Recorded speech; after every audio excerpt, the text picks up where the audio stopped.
अस्सलाम वालेकुम दोस्तों। इस वक्त हम लोग राजा रज़ाक साहब जो हमारे दोस्त हैं न्यूयॉर्क वाले, सब जानते हैं आप, उनके घर के बाहर बैठे हैं। ये पीछे उनका बड़ा खूबसूरत घर है, लेकिन हम इतने थके हुए हैं कि हमें हिम्मत ही नहीं हुई कि हम अंदर ही सीढ़ियाँ चढ़ सके।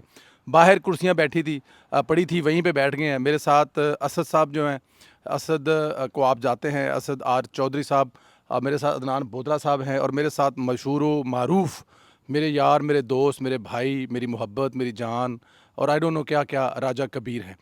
तकरीर जो वज़ीर-ए-आज़म की है, हम सब ने सुनी है खुशकिस्मती से, और हम लोग ने ये तकरीर खाली सुनी नहीं है, हम लोगों ने ये तकरीर महसूस भी की है। बहुत तकरीरें हुई हैं, ज़िया-उल हक की तकरीर के बड़े चर्चे रहे हैं, हमने सुने। नवाज़ शरीफ साहब ने जब वानी साहब वाली तकरीर की, जब वानी शहीद, फिर उसके बाद इमरान खान साहब भी दावा करते हैं। लेकिन जो आज की तारीख है, जिसमें फ़लस्तीन से लेके, कश्मीर से लेके, कतर से लेके, सऊदी अरब से लेके, दुनिया के हर मसले की बात की गई है। सबसे बड़ा मसला इस वक्त जो हिंदुस्तान पाकिस्तान के सरहाने बैठ के ड्रामेबाजियाँ और रंगबाजियाँ कर रहा था, उसके अलावा जो भी चीज़ें हुई हैं, मैं चाहूँगा कि हम सब अपना इस पे कमेंट करें। असद साहब, मैं आपसे शुरू कर लेता हूँ। असद साहब, आपने तकरीर सुनी, पहले तो ये बताएं कि क्या जज्बा था चाचू के आने का, और उससे पहले जो है वो आपको पता, उससे पहले एक शैतान भी जो है वो, उसको राजा साहब ससुराली कहते हैं, बट मैं उसको शैतान कहता हूँ, तो शैतान भी तकरीर की है। आप ज़रा चाचू की तकरीर के बारे में बताएंगे। जी, बहुत शुक्रिया संदेला साहब। एक तो ये कि जो इसराइल का वज़ीर-ए-आज़म जब आया है, तो उनके लिए जो है वो तारीख़ी जो है हज़ीमत है, वो ही कि पूरे का पूरा जो यूएन है वो खाली हो गया तकरीबन। तकरीबन तमाम सफ़ारती वफ़ूद जो है वो ऐवान से बाहर चले गए थे, और हमने वहाँ बैठ के इसलिए उस शैतान को जो है वो विटनेस किया कि हमने उसको जो है वो काउंटर करना था, उसको जो है वो गैरत दिलानी थी, उस बदबख्त को जो है ना हमने एहसास दिलाना था। हमने ये कोशिश की है वहाँ बैठ के। और उसके बाद जिस तरह से प्राइम मिनिस्टर पाकिस्तान ने जब तकरीर शुरू की है, पूरा ऐवान जैसे भरा है वहाँ पे, और उसके बाद जो वफूद हैं उनकी तरफ से तालियां, और तकरीर का जिस तरह से उन्होंने जो है वो खैर मकदम किया है, और वज़ीर आज़म ने तकरीर को जिस तरह कवर किया है, हर हर उन्होंने एंगल जो भी हमारे इस वक्त आलमी सतह पे मौज़ूआत हैं, और उसके अलावा डोमेस्टिक हमारी चीज़ें हैं, वो सब उन्होंने कवर की एक ज़िम्मेदार रियासत के सरबराह के तौर पे। और पाकिस्तान का मुकदमा एक बड़े प्लेयर के तौर पे जो है वो वाला मुकदमा उन्होंने जो है वो यूएन के तमाम ममालिक के सामने रखा, और उसको जिस तरह सराहा गया। और उसमें जो सबसे खूबसूरत बात ये थी कि यूएन के अंदर पाकिस्तान जिंदाबाद और शहबाज शरीफ जिंदाबाद के नारे जो है वो वाले हाना वो तौर हमारे पे, राजा कबीर वो साहब जो हैं। राजा कबीर साहब ने जो नारे वहाँ पे लगाए हैं, और उसके अलावा जो हम सब लोगों ने उनका जो है वो साथ देने की, भरपूर साथ देने की कोशिश की है। तो ये यूएन के अंदर एक गैर मामूली जो है वो एक कदम था, एक इकदाम था, जो यूएन में बहुत कम होता है कि जी वहाँ पे किसी मुल्क के सरबराह की जो है नाम लेके उसके लिए नारे लग रहे हैं। उसके साथ साथ ये कि वहाँ पे उस मुल्क को असद ऊपर साहब, बात यह है कि पाकिस्तानी जहाँ जाते हैं, वो फोरम जितना बड़ा हो छोटा हो, उसको वो जलसा गाय बना लेते हैं। तो मेरे ख्याल में ये जज्बात थे। शायद कहा जाता है कि यहाँ पे ऐसे कोई नारे नहीं लगते, लेकिन हमसे जज्बात कंट्रोल नहीं हुए, ख़ास तौर पे राजा कबीर साहब से। अभी इनकी बारी पे इनसे पूछेंगे। तो ये वजह बनी वहाँ पे नक्शे जो नारे मारने की। जी बिल्कुल ऐसे ही है। ये राजा साहब का जो है वो वालहाना प्यार है अपने वज़ीर आज़म के साथ, और उसके अलावा अपना इश्क है अपने वतन के साथ, जो इनकी तरफ से वालाना तौर पे जो वो नारे लगे थे। लेकिन उसने एक मोमेंटम और एक माहौल बना दिया था। पूरा यूएन जो है वो देख रहा था, हमारे वज़रा जो है वो देख रहे थे, वो बहुत ज़्यादा इस चीज़ पे उन्होंने सराहा भी, बड़े खुश हुए कि जी पाकिस्तान को इस तरह से जो है ना वो सारी दुनिया जो है वो सुन रही है।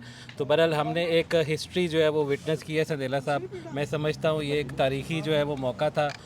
10 मई के बाद पाकिस्तान के सरबराह की जो है वो, और इतनी कामयाबियों के बाद ख़ास तौर पे जो है वो सऊदी जो मुआहदा हमारा दफ़ाई मुआहदा हुआ है, और उसके अलावा प्रेसिडेंट ट्रंप से मुलाकात के बाद, तो ये एक हिस्ट्री जो है हमने विटनेस की है। और हम सब ने जो है वो अपनी काविश, पूरी कोशिश की है कि इसको जो है लोगों के सामने लाएं। तो इंशाल्लाह उम्मीद है कि इस तरह हम लोग मज़ीद अपने रियासत के और उसके अलावा वज़ीर आज़म के जो मामलात हैं उनको मज़ीद सामने लाते इंशाल्लाह, जाएंगे। इंशाल्लाह। Thank you very much Asad. हमारे साथ अदनान बोदला साहब भी हैं।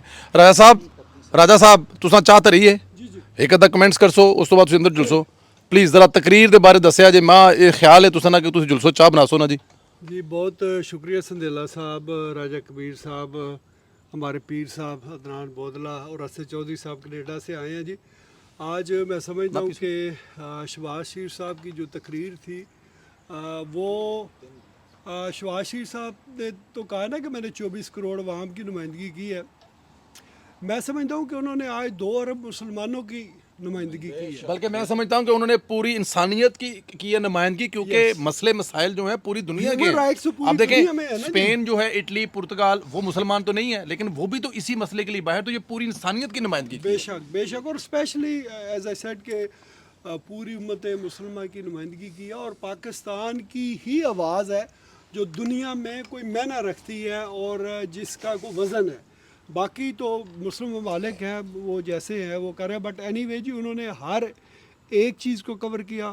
مسئلہ کشمیر جو ہمارے دل کے بہت قریب ہے, اس کو انہوں نے بڑی خوبصورتی کے ساتھ ٹچ کیا, اور اپنی پوری سالیڈیرٹی جو ہے وہ کشمیری عوام کے ساتھ انہوں نے دکھائی. اور غزہ کے لیے جس طریقے سے جو ان کے الفاظ تھے, میں سمجھتا ہوں کہ انہوں نے بھی پورے فلسطین کی بھرپور طریقے سے نمائندگی کی. اور نہیں چاہ نہیں ڈولن لئی رکھی تے ہے جنا چاہ رکھی گوا رہا جی اسی بعد تم دساں کہ چاہ آئی کہ نہیں آئی. جی, اور باقی جو آخری جو چیز ہے جی کہ جو میں سمجھتا ہوں کہ آج کل جس کی خبر سن کے پاکستانیوں کا سر فخر سے بلند ہو جاتا ہے اور وہ ان کے چہرے کھل اٹھتے ہیں, وہ ہمارے ازلی دشمن انڈیا کو جس طریقے سے ناک و چنے چبوائے گئے ہیں. ہم اگلے دن بھی بات کر رہے تھے کہ دنیا کی تاریخ میں ایسا نہیں واقعہ ہمیں دیکھنے کو ملے گا کہ دو طاقتوں میں جنگ ہو, اور وہ بھی ایک چھوٹی سی اور ایک بہت بڑی, اور پھر اس کو بڑی طاقت کو لٹا کے ہلنے بھی نہ دے. تو یہ اللہ تعالیٰ نے پاکستان سے یہ کام لیا ہے, اور اسد چودھری صاحب ان کی بڑی تاریخ پہ نظر ہے. اسد چودھری صاحب میں سمجھتا ہوں کہ سلطنت عثمانیہ کے بعد جی یہ پہلی کسی اسلامی ملک کی کسی نان مسلم کنٹری کے خلاف اتنی بڑی فتح ہے, بے شک تھی. تو اس لیے ہمیں سب کو فخر ہے. آپ کنٹینیو کریں. جی بالکل ٹھیک ہے. اس تو پہلے کہ ساڑی چار اڑی جائے, بودلا صاحب نہیں, بودلا صاحب نا بودلا صاحب انج نہیں, بودلا صاحب بودلا دیکھو راجہ صاحب ہر بندے کی ایک تاریخ ہوندی ہے. میں سننے والوں کو بتاؤں, اسد صاحب بھی دعویٰ کر سکتے ہیں کہ یہ فلاں وقت سے سیاست کو جوائن کیا ہے, میں بھی کہہ سکتا ہوں کہ کالج دور سے کیا ہے, راجہ صاحب آپ نے بھی ظاہر ہے بچپن سے ایک بار, لیکن یہ بودلا صاحب ہیں, یہ میرے خیال ہے ہم تینوں میں سے ایسے ہیں جنہوں نے اسکول کے دور سے, میں نے ان کی کچھ تصویریں دیکھی جب ہمیں بہاول نگر گئے, جلسہ تھا وہاں پر, ہارون آباد جلسہ تھا نا جی, ہارون آباد جلسہ گئے تھے تو پیر صاحب کے گھر پہ ہم لوگ رکے, انہوں نے جب یہ تصویریں دکھائی تو میں حیران پریشان رہ گیا. میں کو سے تسی ہو یہ اسکول کے دور میں, یہ 6ٹھی 7ویں سے مسلم لیگ کو فالو کر رہے ہیں, پاکستان کے لیے, اسٹیٹ کے لیے, ہر جگہ پہ آپ کو نظر آتے ہیں, تو یہ بودلا صاحب نہیں ہو سکتا. بودلا صاحب آپ بھی بتائیے ذرا تقریر کے بارے میں. بودلا صاحب جب میرے خیال میں گود میں ہوں گے نا تو یہ اس وقت بھی احتجاجی نعرے زندہ باد زندہ باد زندہ باد. جی بودلا بسم صاحب. اللہ الرحمن الرحیم. بہت شکریہ سندیلا صاحب, آپ اتنے سینئر دوست بیٹھے. میرے خیال میں باتیں تو اسد صاحب آپ نے اور راجہ صاحب کر گئے. ابھی بابائے سارا کچھ, بابائے منجی تھلے انہوں نے ہجے ساری گل مکانی ہے, تو اس وجہ تو میرے کو کوئی گل کرن جوگی ہے نہیں. بات صرف اتنی ہے کہ جو ابھی انہوں نے آج بات کی ہے وہ پوری امت مسلمہ اور پوری انسانیت کی بات کی ہے, اور اس سے یہ ہوا ہے کہ جو پہلے وزرائے اعظم آتے رہے ہیں, جو خاص طور پہ جس کا میں نام لینا بھی پسند نہیں کرتا, انہوں نے آ کے کشمیر بیچا. جی ہاں, یہاں وہ آئے, انہوں نے خطاب کیا, خطاب کے تیسرے دن انہوں نے کشمیر کا سودا کیا, اور 2 ماہ بعد جا کے وہاں پہ کشمیر بیچ دیا. ڈرامہ کیا پورا. اور انہوں نے پچھلے سال بھی یہی کیا قائد محترم میاں محمد شہباز شریف صاحب نے, اور اس دفعہ بھی, اور یہ اپنی بات پہ موقف پہ آج بھی ڈٹے ہوئے ہیں. غزہ کے معاملے پہ کوئی بھی مسئلہ ہے تو میرے خیال میں جتنا اسٹرانگ میسیج یہ دیتے ہیں پاکستان کے لیے, امت مسلمہ کے لیے, انسانیت کے لیے, ہیومن رائٹس کے لیے, اور ابھی جیسے کشمیر کے لیے انہوں نے آج بڑی زبردست بات کی ہے کہ ہم ان کو واپس ریفرینڈم کے ذریعے اپنی جگہ پر واپس لے کر آئیں گے. تو یہ ایک بہت بڑا میسیج ہے پوری دنیا کو, اور آنے والے وقت میں مجھے جو لگ رہا ہے بلکہ یہ ہوگا انشاءاللہ کہ آج آپ نے ابھی جب انہوں نے سی آف کیا ہے یہاں سے گورنمنٹ آف امریکہ نے, تو آپ نے اس کا پروٹوکول دیکھا ہے راجہ صاحب, آپ نے بھی دیکھا ہے اسد بھائی. تو میرے خیال میں مجھے یہ 7واں UNGA کا سیشن ہے جو میں اٹینڈ کر رہا ہوں, آج تک اس طرح کا پروٹوکول آج سے پہلے کبھی بھی کسی کو نہیں ملا. میں 7ویں دفعہ آیا ہوں, تو میرے خیال میں یہ ایک بہت بڑا پاکستان کے لیے بلیسنگ ہے, میسیج ہے. جو لوگ کہتے ہیں کہ پروٹوکول بھائی دنیا آپ کو پروٹوکول دے رہی ہے, اب पूरी दुनिया ने मान लिया है कि पाकिस्तान एक सुपर पावर है, थी और रहेगी ताक़यामत इंशाल्लाह। अच्छा, यही मेरा मैं- मैसेज है। आप बस मैं ये कहूँगा पूरी कौम से कि साजिशों के टोले से बाहर निकलें, पाकिस्तान का बाजू बने, शहबाज शरीफ का ना बने, पाकिस्तान का बने। पाकिस्तान को रिप्रेजेंट कर रहा है मोहम्मद शहबाज शरीफ, उसका बाजू बने और पाकिस्तान को मज़ीद मजबूत करें ताकि उम्मत मुस्लिमा में पाकिस्तान का मज़ीद बोलबाला हो। अच्छा, मैं एक बात ऐड कर दूं। बोदला साहब को प्राइम मिनिस्टर ऑफ पाकिस्तान ने यूएन में स्पीच करने के बाद आके पूछा है कि कैसी रही सी मेरी तकरीर। ਇਹ ਸਭ ਤੋਂ ਮਜ਼ੇਦਾਰ ਪੁਆਇੰਟ ਸੀ ਕਿ ਇੱਕ ਬੰਦਾ ਇੰਨਾ ਐਕਸਪੀਰੀਅੰਸ ਹੈ, ਪੂਰੀ ਤਕਰੀਰਾਂ ਸੁਣੀਆਂ ਨੇ, ਯੂ نو ਸਿਆਸਤ ਵੇਖੀ ਹੈ, ਤੇ ਪ੍ਰਾਈਮ ਮਿਨਿਸਟਰ ਆਫ ਪਾਕਿਸਤਾਨ ਪੁੱਛ ਰਿਹਾ ਹੈ ਕਿ ਬੋਦਲਾ ਸਾਹਿਬ ਕੈਸੀ ਰਹੀ ਮੇਰੀ ਤਕਰੀਰ। ਤੇ ਮੈਂ ਬੜਾ ਯੂ نو ਇਹ ਪ੍ਰਾਊਡ ਮੂਮੈਂਟ ਸੀ ਐਜ਼ ਅ ਪੋਲੀਟੀਕਲ ਵਰਕਰ ਕਿ ਪ੍ਰਾਈਮ ਮਿਨਿਸਟਰ ਆ ਕੇ ਇਸ ਤਰ੍ਹਾਂ ਕਹਿ ਰਿਹਾ। ਤੇ ਮੈਂ ਕਿਹਾ ਮੈਂ ਵੀ ਇਹ ਪੁਆਇੰਟ ਐਡ ਕਰ ਦਿਆਂ। ਇਹਨਾਂ ਦੀਆਂ ਗੱਲਾਂ ਦੀ ਜਿਹੜੀ ਹੈ ਨਾ ਉਹ ਹੋਰ ਭਾਰ ਵੱਧ ਜਾਏਗਾ ਕਿਉਂਕਿ ਪ੍ਰਾਈਮ ਮਿਨਿਸਟਰ ਇਹਨਾਂ ਨੂੰ ਪੁੱਛ ਰਿਹਾ ਕਿ ਤਕਰੀਰ ਮੇਰੀ ਸੁਣ ਸੀ। ये उनका वाकई बड़ा है, ये हम इस बात के गवाह हैं। राय साहब ਤੁਸੀਂ ਸਵਾਲ ਨਾ ਪੁੱਛੋ, ਮੈਂ ਸ਼ੁਰੂ ਹੋ ਜਾ ਬਸ। मैं ਤੁਸੀਂ ਆਪੇ ਡਾਂਗ ਫੇਰਨੀ ਹੈ, ਸ਼ੁਰੂ ਹੋ ਜਾਓ ਫਿਰ। ਅੱਛਾ ਜੀ, ਸਭ ਤੋਂ ਪਹਿਲਾਂ ਰਾਜਾ ਰਜ਼ਾਕ ਸਾਹਿਬ, ਕਿਉਂਕਿ ਅੰਦਰ ਚਾਹ ਦੇ ਸਰਾਣੇ ਉਹ ਨੇ, ਹਾਲੀ ਚਾਹ ਲੱਭਣੀ ਹੈ, ਸ਼ੁਕਰੀਆ ਅਦਾ ਨਾ ਕਰੋ। ਔਰ ਪਰਸੋਂ ਹੀ ਰਾਏ ਸਾਹਿਬ ਦੀਆਂ 2 ਕੁਕੜੀਆਂ, ਇੱਕ ਬਿੱਲਾ ਵੀ ਖਾ ਗਿਆ। ਇਹ ਵੀ ਇੱਕ ਦੁੱਖ ਭਰੀ ਨਹੀਂ ਜੀ, ਦਾਸਤਾਨ। ਨਾ ਨਾ ਨਾ ਨਾ ਨਾ, ਗੱਲ ਪੂਰੀ ਕਰੋ। ਪਹਿਲੇ ਇੱਕ ਬਿੱਲਾ ਆਇਆ, ਉਹਦਾ ਦਾਣੇ ਲੱਗਾ, ਫਿਰ ਨਾਲ ਇੱਕ ਹੋਰ ਲੈ ਕੇ ਆਇਆ। ਹਾਂਜੀ ਹਾਂਜੀ ਹਾਂਜੀ, ਬਿੱਲੇ 2 ਸਨ, ਜੀ ਹਾਂ। ਕੁਕੜੀ ਇੱਕ ਸੀ। ਇਹ ਤੁਸੀਂ ਮੈਨੂੰ ਪਾਕਪਤਨ ਲੈ ਚੱਲੇ ਹੋ ਜਿੱਥੇ ਰਨਵੇ ਇੱਕ ਸੀ, ਜਹਾਜ਼ 2 ਸਨ ਤੇ ਗਵਾਹ ਇੱਕ ਸੀ। ਇਹ ਤੁਸੀਂ ਜਾਣ ਕੇ ਮੈਨੂੰ ਛੇੜਦੇ ਹੋ। ਅੱਛਾ ਜੀ, ਸਭ ਤੋਂ ਪਹਿਲਾਂ ਸੰਧੇਲਾ ਸਾਹਿਬ, ਮੈਨੂੰ ਇੱਥੇ ਆ ਕੇ ਜਿਹੜੀ ਚੀਜ਼ ਅਪਨਾਈਅਤ ਮਿਲੀ ਹੈ ਨਾ ਸਰ, ਪ੍ਰਾਈਮ ਮਿਨਿਸਟਰ ਦੀ ਤਕਰੀਰ ਤੇ ਅਜੇ ਬੜੇ ਤਜਜ਼ੀਏ ਹੋਣਗੇ, ਬੜੇ ਬੜੇ ਵੱਡੇ ਸਪੀਕਰ ਹੋਣਗੇ, ਬੜੇ ਛੋਟੇ ਸਪੀਕਰ ਵੀ ਹੋਣਗੇ, ਹਰ ਬੰਦਾ ਆਪਣਾ ਤਜਜ਼ੀਆ ਕਰੇਗਾ। ਇੱਥੇ ਆ ਕੇ ਅਸੀਂ ਸੰਡੇ ਨੂੰ ਪਹੁੰਚੇ ਸਾਂ ਔਰ ਸਾਡਾ ਸਫ਼ਰ ਹੁਣ ਇਖਤਤਾਮ ਪਜ਼ੀਰ ਵੀ ਹੋਣ ਵਾਲਾ ਹੈ, ਦਿਨ 2 ਰਹਿ ਗਏ। ਕਾਫੀ ਸਾਰੇ ਦੋਸਤ ਜਿਨ੍ਹਾਂ ਨੂੰ ਜ਼ਿੰਦਗੀ 'ਚ ਪਹਿਲੀ ਦਫਾ ਮੁਲਾਕਾਤ ਹੋਈ, ਉਹਨਾਂ ਕੋਲੋਂ ਇਤਨੀ ਅਪਨਾਈਅਤ ਔਰ ਪਿਆਰ ਮਿਲਿਆ ਔਰ ਉਹ ਆਪਣਾ ਕੀਮਤੀ ਵਕਤ ਉਹਨਾਂ ਦਿੱਤਾ, ਆਪਣਾ ਕੀਮਤੀ ਵਕਤ ਵੀ ਦਿੱਤਾ ਔਰ ਆਪਣੇ ਕੀਮਤੀ ਸਰਮਾਏ ਵਿੱਚੋਂ ਵੀ ਉਹਨਾਂ ਸਾਡੀ ਖਿਦਮਤ ਵੀ ਕੀਤੀ, ਖਾਣਾ ਖਿਲਾਇਆ, ਦੌੜੇ ਅੱਗੇ ਪਿੱਛੇ। ਔਰ ਸਾਡਾ ਉਹਨਾਂ ਨਾਲ ਕੋਈ ਖੂਨੀ ਰਿਸ਼ਤਾ ਨਹੀਂ ਹੈ ਕਿਸੇ ਕਿਸਮ ਦਾ। ਤੁਸੀਂ ਦੇਖ ਲਓ, ਜ਼ਿੰਦਾ ਮਿਸਾਲ असद चौधरी साहब ਨਾਲ ਪਹਿਲੀ ਮੁਲਾਕਾਤ जी सही कहा, आपकी पहली मुलाकात, आपकी पहली मुलाकात, ठीक कह रहे हैं आप। ਇਤਨੀ ਜੀ, ਮੈਂ ਹੀ ਗੱਲ ਕਰ ਰਿਹਾ ਹਾਂ, ਕਿਹੜਾ ਲਤੀਫ ਬੈਠਾ ਇੱਥੇ ਸੰਧੇਲਾ ਸਾਹਿਬ। ਯਾਨੀ ਤੁਸੀਂ ਇਹ ਦੇਖੋ ਕਿ ਤੁਸੀਂ ਵੇਖ ਲਓ ਮੇਰੇ ਨਾਲ ਕੀ ਕਰਦੇ ਹੋਣਗੇ, ਮੇਰਾ 7ਵਾਂ ਦਿਨ ਜੇ, ਤੁਸੀਂ ਆਪੇ ਹਿਸਾਬ ਲਾ ਲਓ ਕਿ ਮੇਰੇ ਨਾਲ ਰਾਜਾ ਸਾਹਿਬ ਕੀ ਕਰਦੇ ਹੋਣਗੇ, ਲੇਕਿਨ ਫਿਰ ਵੀ ਮੈਂ ਇਹਨਾਂ ਦਾ ਜੀ ਜੀ ਅਸਦ ਸਾਹਿਬ ਨਾਲ ਰਾਤ ਨੂੰ ਮੁਲਾਕਾਤ ਹੋਈ, ਲੇਟ ਨਾਈਟ, ਇਹਨਾਂ ਦੀ ਫਲਾਈਟ ਲੇਟ ਹੋ ਗਈ, ਆਏ, ਇਹਨਾਂ ਬੜਾ ਪਿਆਰ ਦਿੱਤਾ ਔਰ ਮੈਂ ਮਕਰੂਜ਼ ਰਵਾਂਗਾ ਸਾਰੀ ਜ਼ਿੰਦਗੀ ਇਹਨਾਂ ਦਾ। ਯਾਨੀ ਸਭ ਤੋਂ ਪਹਿਲੀ ਬੁਨਿਆਦੀ ਚੀਜ਼ ਅਸੀਂ ਹੈ ਜਿਹੜੇ ਆਪਸ ਵਿੱਚ ਮਿਲੇ ਹਾਂ। ਪੀਰ ਸਾਹਿਬ ਨਾਲ ਇੱਕ ਦਹਾਈ ਤੋਂ ਮੇਰਾ ਤਾਲੁਕ ਹੈ, ਇੱਕ ਦਹਾਈ ਤੋਂ ਜ਼ਿਆਦਾ ਅਰਸਾ ਤੇ ਮੁਹੀਤ ਹੈ। ਇੱਕ ਕੁਆਲਿਟੀ ਇਹਨਾਂ ਦੀ ਹੈ, ਇਹਨਾਂ ਨੂੰ ਕੋਈ ਕੰਮ ਤੁਸੀਂ ਕਹੋ ਨਾ ਕਿ ਪੀਰ ਸਾਹਿਬ ਇਹ ਕੰਮ ਹੈ ਫਲਾਣੇ ਬੰਦੇ ਦਾ, ਇਹ ਅਗਰ ਨੰਗੇ ਪੈਰੀ ਨੇ ਤੇ ਟੁਰ ਪੈਣਗੇ। ਦੇਖੋ, ਕੰਮ ਹੋਣਾ ਨਾ ਹੋਣਾ ਇਹ ਤੇ ਇਖਤਿਆਰੀ ਉਸ ਮਾਲਕ ਦੇ ਹੈ। ਬੰਦਾ ਹੀਲਾ ਤੇ ਕਰੇ, ਤੁਹਾਨੂੰ ਐਫਰਟ ਹੁੰਦੀ ਨਜ਼ਰ ਆਵੇ। ਇਹ ਕੁਆਲਿਟੀ ਹੈ ਇਸ ਭਰਾ ਦੀ ਹੈ ਕਿ ਇਹ ਬਹੁਤ ਹੀ ਯਾਨੀ ਆਪਣਾ ਤਨ ਮਨ ਧਨ ਇਹਨੇ ਵਾਰਿਆ ਜੀ। ਮੈਂ ਮਕਰੂਜ਼ ਰਵਾਂਗਾ ਅਦਨਾਨ ਬੋਦਲਾ ਸਾਹਿਬ ਦਾ। ਇਸ ਤਰ੍ਹਾਂ ਹੋਰ ਕਾਫੀ ਸਾਰੇ ਨਾਨ ਇੱਥੇ ਉਮਰ ਕੁਝ ਐਸੇ ਬੱਚੇ ਨੇ, ਉਮਰ ਤੇ ਚਲੋ ਸਾਡੇ ਕੁਝ ਐਸੇ ਬੱਚੇ ਨੇ ਜਿਹੜੇ ਸਾਨੂੰ ਮਿਲੇ ਨਹੀਂ, ਉਹਨਾਂ ਸਾਨੂੰ ਟਵਿੱਟਰ ਤੋਂ ਲੱਭ ਕੇ ਆ ਕੇ ਸਾਡੇ ਨਾਲ ਮੁਹੱਬਤ ਕੀਤੀ ਹੈ। ਅੱਛਾ, ਹੁਣ ਸਰ ਅੱਗੇ ਟੌਪਿਕ ਤੇ ਆ ਜਾਈਏ। ਥੋੜਾ ਜਿਹਾ ਸਾਲਮ ਰਕਸ਼ਾ ਕਰਕੇ ਪਿੱਛੇ ਜਾਵਾਂਗਾ, ਇਹ ਥੋੜਾ ਜਿਹਾ, ਜ਼ਿਆਦਾ ਨਹੀਂ, ਕਿਉਂਕਿ ਮੈਨੂੰ ਪਤਾ ਅਸਦ ਸਾਹਿਬ ਦੀ ਫਲਾਈਟ ਦਾ ਟਾਈਮ ਜਿਹੜਾ ਵਾ ਉਹ ਬੜਾ ਨਜ਼ਦੀਕ ਹੈ। ਬਸ ਚਾਹ ਆਉਣ ਲਈ ਹੈ ਜੀ। ਰਾਏ ਸਾਹਿਬ ਚਾਹ ਲੈ ਆਏ ਇਹਨਾਂ, ਕਿਉਂਕਿ ਜਾਣਾ ਮੈਂ ਤੇ ਗੱਲ ਨੂੰ ਜ਼ਰਾ ਜਲਦੀ ਵਾਈਂਡ ਅਪ ਕਰੀਏ। Prime minister of Pakistan China ਜਾਂਦੇ ਨੇ ਸਰ। ਚਾਈਨਾ ਉਹਨਾਂ ਨੂੰ ਇੱਕ ਐਸਾ ਪ੍ਰੋਟੋਕੋਲ, ਰੈੱਡ ਕਾਰਪਿਟ, ਦੋਵਾਂ ਪਾਸੇ ਪੀਪੜੀਆਂ ਵਾਜੇ, ਢੋਲ ਢਮੱਕਾ, ਉਸ ਤੋਂ ਬਾਅਦ lungi dance, guard of honour ਵਗੈਰਾ ਵਗੈਰਾ। ਯਾਨੀ ਜਿਸ ਤਰ੍ਹਾਂ ਵੇਲਾ ਨਹੀਂ ਚਾਚੂ ਤੇ ਹੋ ਰਹੀਆਂ, ਇਸ ਤਰ੍ਹਾਂ ਚਾਈਨਾ ਦੇ ਵਿੱਚ ਉਹਨਾਂ ਤੇ ਵੇਲਾ ਹੋਈਆਂ। ਫਿਰ ਚਾਈਨੀਜ਼ ਪ੍ਰੈਜ਼ੀਡੈਂਟ ਨੂੰ ਮਿਲੇ, ਰਸ਼ੀਅਨ ਪ੍ਰੈਜ਼ੀਡੈਂਟ ਨੂੰ ਮਿਲੇ, ਉੱਥੇ ਜਿਤਨਾ ਪੂਰੀ ਦੁਨੀਆ ਆਈ ਸੀ, ਠੀਕ ਹੈ ਜੀ।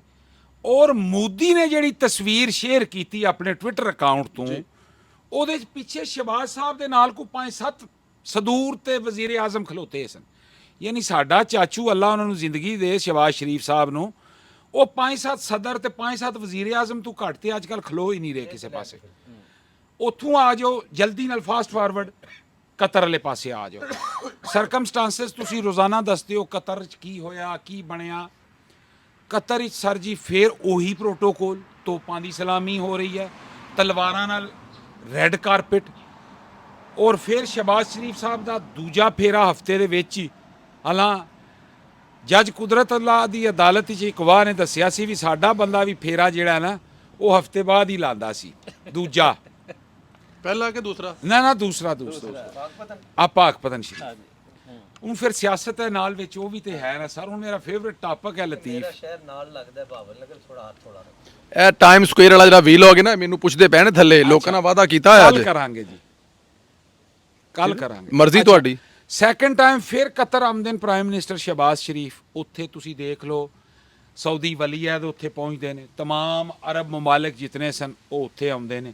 ਹਰ ਜਗ੍ਹਾ ਤੇ ਵਜ਼ੀਰ ਆਜ਼ਮ ਸ਼ਹਿਬਾਜ਼ ਸ਼ਰੀਫ, ਯਾਨੀ ਜਿਸ ਤਰ੍ਹਾਂ ਹੀਰੋ ਨਹੀਂ ਫਿਲਮ ਦਾ ਇੱਕ ਹੁੰਦਾ, ਸਟਾਰਟ ਤੋਂ ਲੈ ਕੇ ਐਂਡ ਤੱਕ ਕੈਮਰਾ ਜਿਹੜਾ ਉਹ ਉਸ ਹੀਰੋ ਤੇ ਰਹਿੰਦਾ। ਲਾੜਾ ਦੂਲਾ ਉੱਥੋਂ ਸ਼ਹਿਬਾਜ਼ ਸਾਹਿਬ ਉੱਡਦੇ ਨੇ ਤੇ ਚਲੇ ਜਾਂਦੇ ਨੇ। ਜਿਉਂ ਹੀ ਸਾਊਦੀਆ ਦੀ ਹਵਾਵਾਂ 'ਚ ਪਹੁੰਚਦੇ ਨੇ ਤੇ ਜਨਾਬ ਜਹਾਜ਼ ਫਾਈਟਰ F-15, ਤੁਸੀਂ ਮੈਨੂੰ ਦੱਸਿਆ ਜਹਾਜ਼ਾਂ ਦੇ ਬਾਰੇ ਤੁਹਾਡਾ ਨੌਲੇਜ ਜ਼ਿਆਦਾ ਅੱਛਾ ਹੈ ਮੇਰੇ ਨਾਲੋਂ, ਤੁਸੀਂ ਵੇਖ ਲੈਂਦੇ ਹੋ ਵੀ ਇਹ ਜਹਾਜ਼ ਕਿੰਨਾ ਉੱਡਿਆ, ਇਹ ਸੁਰਖ ਹੋ ਕੇ ਉੱਡਿਆ ਜਾਂ ਉੱਡਣ ਤੋਂ ਬਾਅਦ ਸੁਰਖ ਹੋਇਆ, ਚੱਲਿਆ ਕਿੰਨਾ ਹੈ। ਇਹ ਇੱਕ ਫੇਰਾ ਲਾ ਕੇ ਆ ਗਿਆ, ਹੁਣ ਦੂਜੇ ਵਾਸਤੇ ਕਦੋਂ ਤੱਕ ਦੁਬਾਰਾ ਰਨਵੇ ਤੇ ਦੂਜੇ ਵਾਸਤੇ ਤਿਆਰ ਹੋ ਸਕਦਾ ਕਿ ਨਹੀਂ ਹੋ ਸਕਦਾ। ਹਾਂ ਉਹ ਜਨਾਬ F-15 ਲਓ ਜੀ, ਚਾਹ ਵੀ ਆ ਗਈ। F-15 ਜਿਹੜਾ ਹੈ ਭਾਂਡੇ ਹੀ ਆਏ ਨੇ ਫਿਲਹਾਲ। ਆਨੇ ਨੇ ਬਿਸਕਿਟ ਆ ਗਏ ਜੀ। ਅੱਛਾ ਬਿੱਲਾ ਇੱਕ ਸੀ ਤੇ ਮੁਰਗੀਆਂ ਦੋ ਸਨ ਜਾਂ ਮੁਰਗੀਆਂ ਦੋ ਸਨ, ਬਿੱਲਾ ਇੱਕ ਸੀ। ਮੁਰਗੀਆਂ ਸਨ ਤੇ ਉਹ ਐ ਪਿਆ ਚਲੋ ਜੀ ਸਰ ਪਲੀਜ਼। F-15 ਉੱਥੇ ਜਨਾਬ ਉਹਨਾਂ ਨੂੰ, ਉਸ ਤੋਂ ਬਾਅਦ ਹਾਫਿਜ਼ ਸੈਯਦ ਆਸਮ ਮੁਨੀਰ ਸ਼ਾਹ ਸਾਹਿਬ ਮੇਰੇ ਫੇਵਰੇਟ, ਉਹ ਵੀ ਹਾਫਿਜ਼ ਸਾਹਿਬ ਵਾਲਾ। ਮੈਂ ਉਹ ਨਾਰੇ ਤੇ ਆਉਣਾ ਜੇ ਵੀ ਹਾਫਿਜ਼ ਸਾਹਿਬ ਦਾ ਨਾਰਾ ਜੇ ਤੂੰ ਮੈਂ ਲਾਉਣ ਲਗਾ ਤੇ ਆ ਉਹਨਾਂ ਮੇਰੇ ਗਿੱਚੀ ਤੇ ਹੱਥ ਰੱਖ ਲਿਆ ਸੀ। ਸਾਊਦੀ ਅਰਬ ਵਿੱਚ ਇੱਕ ਤਾਰੀਖ ਸਾਜ਼ ਮੁਆਹਿਦਾ ਹੁੰਦਾ ਹੈ, ਔਰ ਮੁਆਹਿਦਾ ਕੀ ਹੈ ਸੰਦੇਲਾ ਸਾਹਿਬ ਔਰ ਅਸਦ ਸਾਹਿਬ ਔਰ ਬੋਦਲਾ ਸਾਹਿਬ? ਮੁਆਹਿਦਾ ਇਹ ਹੈ ਕਿ ਹਰਮੈਨ ਸ਼ਰੀਫੈਨ ਮਸਜਿਦੁਲ ਹਰਾਮ ਔਰ ਮਸਜਿਦ ਨਬੀ ਸੱਲੱਲਾਹੁ अलैहि वसल्लम ਦੀ ਹਿਫਾਜ਼ਤ। ਰੱਬ ਨੇ ਹਾਫਜ਼ ਨੂੰ ਮੁਹਾਫਜ਼ ਬਣਾਤਾ, ਕਾਲਮ ਦਾ ਫਿਕਰਾ ਜੇ। ਕਿਆ ਬਾਤ, ਬੇਸ਼ੱਕ। ਉੱਥੋਂ ਜਨਾਬ ਸ਼ਹਿਬਾਜ਼ ਸਾਹਿਬ ਉੱਠਦੇ ਨੇ ਔਰ ਉਹ ਜਨਾਬ ਵਾਇਆ ਲੰਡਨ ਇੱਕ ਅਜ਼ੀਮ ਸ਼ਾਨ ਪ੍ਰੋਗਰਾਮ ਓਵਰਸੀਜ਼ ਦਾ ਹੁੰਦਾ ਹੈ। ਮੁਆਹਦੇ ਦੇ ਵਿੱਚ ਇਹ ਲਿਖਿਆ ਸੀ ਕਿ ਇੱਕ ਤੇ ਹਮਲਾ, ਦੂਸਰੇ ਤੇ ਵੀ ਹਮਲਾ ਜੀ ਜੀ ਜੀ ਇਹੀ ਗੱਲ ਹੈ, ਬਹੁਤ ਵੱਡੀ ਚੀਜ਼ ਹੈ ਜੀ ਜੀ। ਅਗਰ ਪਾਕਿਸਤਾਨ ਦੇ ਨਾਲ ਇੰਡੀਆ ਕੁਝ ਕਰੇਗਾ ਤੇ ਹਾਂਜੀ ਅਰਬ ਇੰਡੀਆ ਦੇ ਨਾਲ ਲੜਾਈ ਕਰੇਗਾ। ਹਾਂਜੀ ਬੜੀ ਵੱਡੀ ਤਾਰੀਖੀ ਜੀ ਕਾਮਯਾਬੀ ਜੀ ਇਹੀ ਗੱਲ। ਅੱਛਾ ਜੀ, ਉਸ ਤੋਂ ਬਾਅਦ ਅਸੀਂ ਲੰਡਨ ਤੋਂ ਤੁਸੀਂ ਉਹਨਾਂ ਨੂੰ ਨਾਲ ਜੁਆਇਨ ਕਰਦੇ ਹੋ, ਉੱਥੋਂ ਸਾਲਮ ਰਕਸ਼ਾ ਕਰਕੇ ਤੁਸੀਂ ਇੱਥੇ ਪਹੁੰਚ ਆਉਂਦੇ ਹੋ। ਔਰ ਅਸੀਂ ਕੁਝ 4-5 ਦਿਨ ਤੋਂ ਅਸੀਂ ਵੀ ਉਹਨਾਂ ਨਾਲ ਮਾੜਾ ਚੰਗਾ ਰਗੜਾ ਖਾ ਰਹੇ ਹਾਂ, ਰੋਜ਼ ਟੁਰ ਕੇ ਪੈਰ। ਅਸਦ ਸਾਹਿਬ ਨੇ ਮੇਰੇ ਰਾਤ ਨੂੰ ਦੇਖੇ ਨੇ, ਸੁੱਜੇ ਨੇ। ਜਿਸ ਦਿਨ ਪ੍ਰੈਜ਼ੀਡੈਂਟ ਟਰੰਪ ਨਾਲ ਮਿਲਣਾ ਸੀ ਇੱਥੇ ਨਿਊਯਾਰਕ ਜਿਹੜੀ ਹੋਈ ਸੀ ਮੀਟਿੰਗ, ਜਿੱਥੇ 6 ਨਾਲ ਹੋਰ ਵੀ ਸਦੂਰ ਸਨ, ਉਦੋਂ 12 ਮਾਈਲ ਜਿਹੜਾ ਉਹ ਪੈਦਲ ਚੱਲਣਾ ਪਿਆ ਸੀ ਸਾਨੂੰ।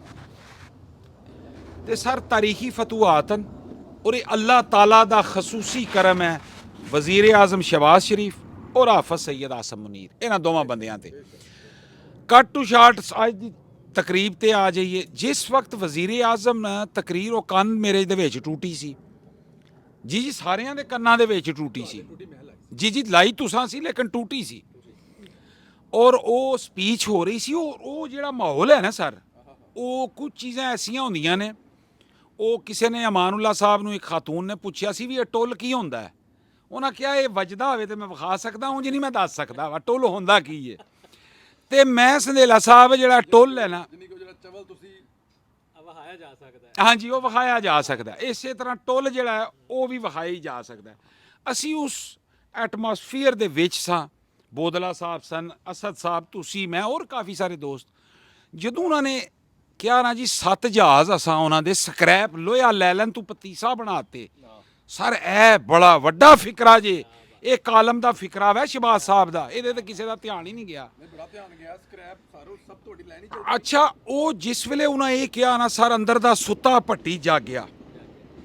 ਰਾਜਾ ਜਾ ਭੱਟੀ ਕਹਿ ਲਓ ਨਾ ਸਾਰੋ, ਮੈਂ ਫਿਰ ਉਹ ਪੁਰਾਣੀ ਟਰਮੀਨੋਲੋਜੀ ਹੈ, ਉਹ ਜਾਗਿਆ। ਔਰ ਮੈਂ ਜਨਾਬ ਇੱਕਦਮ ਬਗੈਰ ਕਿਸੇ ਨੂੰ ਦੱਸਿਆ ਪਾਕਿਸਤਾਨ ਜ਼ਿੰਦਾਬਾਦ, ਇਹ ਪਹਿਲਾ ਵੱਜਾ, ਫਿਰ ਦੂਜਾ ਮਾਰਿਆ, ਫਿਰ ਪਾਕਿਸਤਾਨ। ਅੱਛਾ, ਦੂਜੀ ਵਾਰੀ ਨਾ ਸ਼ਹਿਬਾਜ਼ ਸ਼ਰੀਫ ਸਾਹਿਬ ਨੇ ਇੱਕ ਵਾਰੀ ਵੇਖਿਆ ਵਾ ਜਵਾਨ ਕੂ ਹੈ, ਮੈਂ ਤੀਜਾ ਨਾਰਾ ਜਦੋਂ ਮਾਰਿਆ ਨਾ ਸ਼ਹਿਬਾਜ਼ ਸ਼ਰੀਫ ਜ਼ਿੰਦਾਬਾਦ, ਇਸ ਦੌਰਾਨ ਉਹ ਮੇਰੇ ਤੇ ਪਹੁੰਚ ਆਏ ਸਨ। ਪੁਲਸਾਂ ਪੈ ਗਈਆਂ ਸਨ। ਪੁਲਸਾਂ ਪੈ, ਅਗਲਾ ਨਾਰਾ ਮੇਰਾ ਜਿਹੜਾ ਸੀ, ਹਾਫਿਜ਼ ਸੈयद ਆਸਮ ਮੁਨੀਰ ਜ਼ਿੰਦਾਬਾਦ, ਜ਼ਿੰਦਾਬਾਦ। ਉਹ ਨਹੀਂ ਮੈਂ ਮਾਰਨਾ, ਉਹ ਪਾਲਣ ਪੜਵਾਈ ਵਾਲੇ ਨਾਰਿਆਂ ਦੇ ਤੁਹਾਨੂੰ ਪਤਾ ਨਾ ਪਾਬੰਦੀ ਲੱਗੀ ਹੈ। ਇਹ ਸਾਰੇ ਇੱਕ ਨਾ ਕੁਦਰਤੀ ਜਜ਼ਬਾਤ ਹਨ ਮੇਰੇ ਉਸ ਵਤਨ ਨਾਲ, ਜਿਹੜੇ ਮੈਂ ਬਿਆਨ ਨਹੀਂ, ਉਹ ਟੁੱਲ ਵੱਜਿਆ, ਮੈਂ ਬਿਆਨ ਨਹੀਂ ਕਰ ਸਕਦਾ ਸਰ। ਔਰ ਫਿਰ ਇਸ ਤੋਂ ਬਾਅਦ ਤੁਹਾਨੂੰ ਫਿਰ ਜਿਹੜਾ ਵਾ ਤੁਸੀਂ ਉਹੀ ਕੰਮ ਦੁਬਾਰਾ ਕੀਤਾ। ਮੇਰੇ ਕੋਲ ਰਿਹਾ ਨਹੀਂ ਗਿਆ, ਮੇਰੇ ਨਾਲ ਰਾਜ ਸਾਹਿਬ ਬੈਠੇ ਸਨ ਤੇ ਮੈਂ ਜਦੋਂ ਵਜ਼ੀਰ ਆਜ਼ਮ ਸਾਹਿਬ ਇਸ ਚੀਜ਼ ਨੂੰ ਕੰਟੀਨਿਊ ਕਰ ਰਹੇ ਸਨ, ਔਰ ਦੇਖੋ ਜਜ਼ਬਾਤ ਵਿੱਚ ਤੁਸੀਂ ਬਹਿ ਗਏ, ਜਜ਼ਬਾਤ 'ਚ ਮੈਂ ਬਹਿ ਗਿਆ, ਲੇਕਿਨ ਕਹਿੰਦੇ ਨੇ ਕਿ ਕੁਝ ਚੀਜ਼ਾਂ ਤਾਰੀਖ ਦਾ ਹਿੱਸਾ ਬਣ ਜਾਂਦੀਆਂ। ਹਾਲਾਂਕਿ ਇੱਕ ਕਲੈਰੀਫਿਕੇਸ਼ਨ ਲੈ ਲਓ ਜੀ, ਪ੍ਰਾਈਮ ਮਿਨਿਸਟਰ ਸਾਹਿਬ ਨੇ ਕਿਹਾ ਜੀ ਨਾਰਾ ਨਹੀਂ ਸੀ ਮਾਰਨਾ ਚਾਹੀਦਾ। ਹਾਂਜੀ, ਇਹ ਕਿਆ ਮੈਂ ਬਿਲਕੁਲ ਇਸ ਔਨ ਤਰ੍ਹਾਂ ਰਿਕਾਰਡ ਬਿਲਕੁਲ ਇਸ ਤਰ੍ਹਾਂ ਕੈਮਰੇ ਦੇ ਉੱਤੇ ਦੱਸ ਰਿਹਾ ਕਿ ਨਾਰਾ ਨਹੀਂ ਸੀ ਮਾਰਨਾ ਚਾਹੀਦਾ, ਲੇਕਿਨ ਅਤਾ ਤਾਰੜ ਸਾਹਿਬ, ਖਵਾਜਾ ਸਾਹਿਬ, ਬਦਰ ਸ਼ਹਿਬਾਜ਼, ਇਹ ਚਾਰ ਬੰਦਿਆਂ ਨੇ ਕਿਹਾ ਚਲੋ ਤੁਹਾਡੇ ਇੱਕ ਉਹ ਜੋਸ਼ ਸੀ, ਲੇਕਿਨ ਨਹੀਂ ਰਾਏ ਸਾਹਿਬ, ਉਹ ਜਗ੍ਹਾ ਜਿਹੜੀ ਹੈ ਨਾ ਨਾਅਰੇਬਾਜ਼ੀ ਵਾਸਤੇ ਨਹੀਂ ਸੀ। ਲੇਕਿਨ ਉਹਨਾਂ ਨੇ, ਯਾਨੀ ਕਿ ਹੁੰਦਾ ਨਾ, ਜਿਵੇਂ ਅੱਗੇ ਮੈਂ ਇੱਕ ਟਵੀਟ ਵੇਖ ਕੇ ਮੈਨੂੰ ਬੜਾ ਗੁੱਸਾ ਆਇਆ, ਅੱਜ ਮੈਂ ਇੱਕ ਬੰਦੇ ਦੀ ਢੋਲਕੀ ਪਾਲਣੀ ਜੇ, ਇਹ ਮੈਂ ਤੁਹਾਨੂੰ ਦੱਸ ਰਿਹਾ ਜੇ, ਪਾਲ ਕੇ ਗੱਲ 'ਚ ਪਾਣੀ ਜੇ ਮੈਂ, ਇਹ ਮੈਂ ਤੁਹਾਨੂੰ ਦੱਸ ਰਿਹਾ ਜੇ। ਇਹ ਕਿਤੇ ਉਹੀ ਤੇ ਬੰਦਾ ਨਹੀਂ ਜਿਹਨੂੰ ਇੱਜ਼ਤ ਰਾਸ ਨਹੀਂ, ਭਾਵੇਂ ਬਸ ਉਹਨੂੰ ਉਹ ਰਾਸ ਨਹੀਂ ਆ ਰਹੀ। ਤੇ ਉਹ ਗੱਲ ਇਹ ਆ ਸਰ, ਅਸੀਂ ਗੁਫ਼ਤਗੂ ਨੂੰ ਹੁਣ ਕਿਉਂਕਿ ਅਸਦ ਸਾਹਿਬ ਦੀ ਫਲਾਈਟ ਵੀ ਹੈ ਔਰ ਚਾਹ ਵੀ ਬਣ ਗਈ ਹੈ, ਚਾਹ ਵੀ ਆ ਰਹੀ ਹੈ, ਸਾਡੇ ਸੁਣਨ ਵਾਲੇ ਵੀ ਸੁਣਨ ਵਾਲੇ ਜੀ, ਦੋ ਵੀਲਾਗ ਮੈਂ ਤੁਹਾਡੇ ਨਾਲ ਕਰਨੇ ਨੇ ਜੀ। ਬਿਲਕੁਲ, ਇੱਕ ਅਸੀਂ ਕਰਨਾ ਮੈਂ ਕਿ ਇਹ ਕਲਟ ਕਿਉਂ ਹੈ, ਮਜ਼ਹਬੀ ਠੀਕ। ਕਲਟ, ਫਿਤਨਾ ਇਮਰਾਨੀਆਂ, ਤਫਸੀਲੀ ਇੰਟਰਵਿਊ, ਤਫਸੀਲੀ ਬਮਾ ਸ਼ੁਹਾਇਦ, ਜੀ। ਠੀਕ ਹੈ ਜੀ। ਦੂਸਰਾ ਕਰਨਾ ਮੈਂ ਇਮਰਾਨ ਖਾਨ ਦੀ ਐਪਲੀਕੇਸ਼ਨ ਹਾਈ ਕੋਰਟ ਵਾਲੀ, ਸ਼ੂਮ ਸ਼ੜਕ ਪੜਕ ਪੜਕ ਪੜਕ ਕਰਨ ਸੰਡੇ ਦੇ ਤੇਲ ਵਾਲੀ, ਹਾਂਜੀ, ਸੰਡੇ ਦੇ ਤੇਲ ਵਾਲੀ, ਠੀਕ। ਉਹਦੇ ਨਾਲ ਐਡ ਹੋਣਾ ਮੈਂ ਲਤੀਫ ਦੀ ਗਵਾਹੀ। ਬਿਲਕੁਲ ਠੀਕ ਹੈ ਸਰ। ਇਹ ਟਾਈਮ ਸਕੁਅਰ ਤੇ ਸ਼ੋਰ ਬੜਾ ਹੁੰਦਾ ਜੇ। ਨਹੀਂ ਸਰ, ਦੱਸੋ ਸਰ, ਸੰਧੀਲੇ ਦੇ ਮਾਈਕ ਮਾੜੇ, ਗਵਾਹੀ ਦੀ ਜਗ੍ਹਾ ਲਤੀਫ ਦਾ ਸੁਰਮਾ ਚੱਲ ਜਾਏਗਾ। ਹਾਂਜੀ, ਇਹ ਵੀ ਚੱਲ ਸਕਦਾ। ਨਹੀਂ ਲੇਕਿਨ ਉਹ ਤੇ ਚਲੋ ਠੀਕ ਹੈ, ਉਦੋਂ ਹੀ ਚੱਲੇਗਾ ਜੋ ਚੱਲੇਗਾ, ਤੁਸੀਂ ਇਹਦੇ 'ਚ ਨਾ ਪਾਓ ਉਹਨੂੰ, ਉਹਦੇ ਵਾਸਤੇ ਲਹਿਦਾ ਉਹ ਤੇ ਲਿਖਣਾ ਪਏਗਾ 18+। ਲੇਕਿਨ ਮੈਂ ਇਹਦੇ 'ਚ ਇੱਕ ਚੀਜ਼ ਰਾਜ ਸਾਹਿਬ ਤੁਹਾਡੇ 'ਚ ਐਡ ਕਰਾਂ, ਮੈਂ ਅਕਸਰ ਤੁਹਾਡੀਆਂ ਗੱਲਾਂ ਨੂੰ ਨਾ, ਮੈਨੂੰ ਮਾਫ ਕਰ ਦੇਣਾ, ਤੁਸੀਂ ਮੇਰੇ ਵੱਡੇ ਭਰਾ ਜੇ, ਬਾਅਦ 'ਚ ਤੁਹਾਨੂੰ ਗੋਡੇ ਨਾਲ ਹੱਥ ਲਾਣਾ ਵਾ। ਮੈਂ ਅਕਸਰ ਦਾ ਕਿ ਤੁਸੀਂ ਸ਼ਾਇਦ ਕੋਈ ਐਸੀ ਗੱਲ ਕਰ ਜਾਂਦੇ ਹੋ, ਅੱਗੇ ਪਿੱਛੇ ਇੱਕ ਰਾਤੀ ਇੱਕ ਬੜੇ ਪਾਕਿਸਤਾਨ ਦੇ ਸੀਨੀਅਰ ਸਹਾਫੀ ਸਾਨੂੰ ਮਿਲੇ ਨੇ, ਉਹਨਾਂ ਨਾਲ ਕੁਝ ਸਵਾਲ ਕੀਤੇ ਨੇ, ਮੈਂ ਹੈਰਾਨ ਪਰੇਸ਼ਾਨ, ਉਹਨਾਂ ਨੇ ਕਿਹਾ ਬਿਲਕੁਲ ਇਦਾਂ ਹੀ ਆ। ਉਹ ਮੈਂ ਕਿਹਾ ਰਾਜਾ ਸਾਹਿਬ, ਉਹਨੇ ਕਿਹਾ ਇੰਜੀ ਜੇ ਅਦਾਲਤ ਦੇ ਵਿੱਚ ਜਰਾ ਇੰਜੀ ਹੋਈਏ।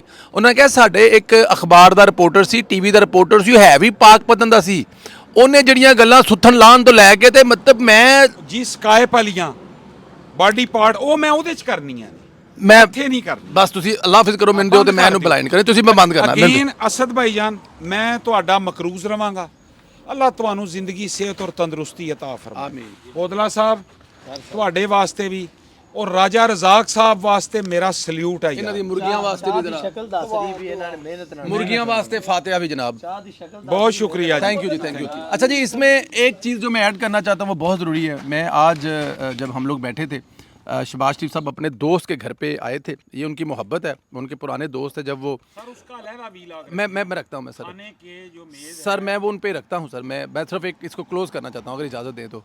अपने घर पे जो तशरीफ़ लाए दोस्त के, तो वहाँ पर ज़ाहिर बहुत सारे दोस्त बैठे थे, तो वहाँ पर हमें एक ऐसे दोस्त मिले, ऐसे मोहब्बत और प्यार करने वाले बताया उन्होंने। राजा कबीर साहब का हाथ पकड़ कहा कि मैं आपको एक बड़ा मज़े का किस्सा सुनाऊं।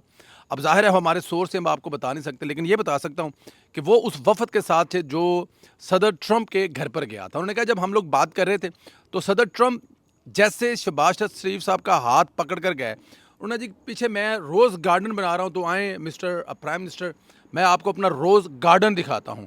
और वो हमें अपना पूरा रोज़ गार्डन दिखा रहे थे, और बेतकल्फ़ी ऐसी थी कि जैसे ये बचपन के दोस्त हैं। जिस तरह वो बात कर रहे थे शहबाज शरीफ साहब से, वो चला जैसे लंगोटिए हैं, यार हैं, दोस्त हैं। और ये बड़ी बात है। फिर उसने कहा जब वो एक नया शॉपिंग मॉल, कोई प्लाजा बना रहे थे, जिसका वहाँ पर उनका उन्होंने कोई, आपने बोल के वो तस्वीर भी देखी है, उन्होंने जाया कि वो वहाँ पर भी लेके गए, उन्होंने उस प्लाजे के बारे में, और वो जो ट्रंप टावर आपको पता है पूरे अमेरिका में मशहूर है, उन्होंने उसके बारे में बताया। तो वो देखने वाले जो दोस्त हमें बता रहे थे, उन्होंने कहा कि मेरे लिए ये बड़ी एक मतलब एक बड़ी शॉकिंग थी, गैर मामूली चीज़ थी कि ट्रंप अपने किसी मेहमान के साथ, वो भी जो पहली दफ़ा उनके घर पे आया, ऐसे बात कर, ऐसी चीज़ें चल रही हैं। तो ये मेरे ख्याल में एक नए सफ़र का आगाज़ है जो लीड कर रहे हैं कायदे मोहतरम मियां मोहम्मद शहबाज शरीफ साहब। और अमेरिका जो है मेरे ख्याल में पहली दफ़ा पाकिस्तान के साथ जिस चीज़ लेवल की चीज़ें लेके चल रहा है, अब वो कर्ज़े वाली और पीनट वाली और वो अमदाद वाली चीज़ें बहुत पीछे रह गई हैं। इंशाअल्लाह ताला नए पाकिस्तान का आगाज़ है। पुराने पाकिस्तान में कुछ लोगों ने नया पाकिस्तान बनाने के दावे किए थे, वो जितने झूठ साबित हुए वो आपने देखे, लेकिन अब जो नया पाकिस्तान बन रहा है ये पूरा पाकिस्तान देखेगा। बहुत शुक्रिया, सलामत रहें, खुश रहें, चैनल को ज़रूर सब्सक्राइब करें। मेरे तमाम दोस्तों की तरफ से आपका बहुत शुक्रिया। राजा पाकिस्तान जिंदाबाद, फील्ड मार्शल सैयद आसिम मुनीर जिंदाबाद, जिंदाबाद। बंद कर दियो।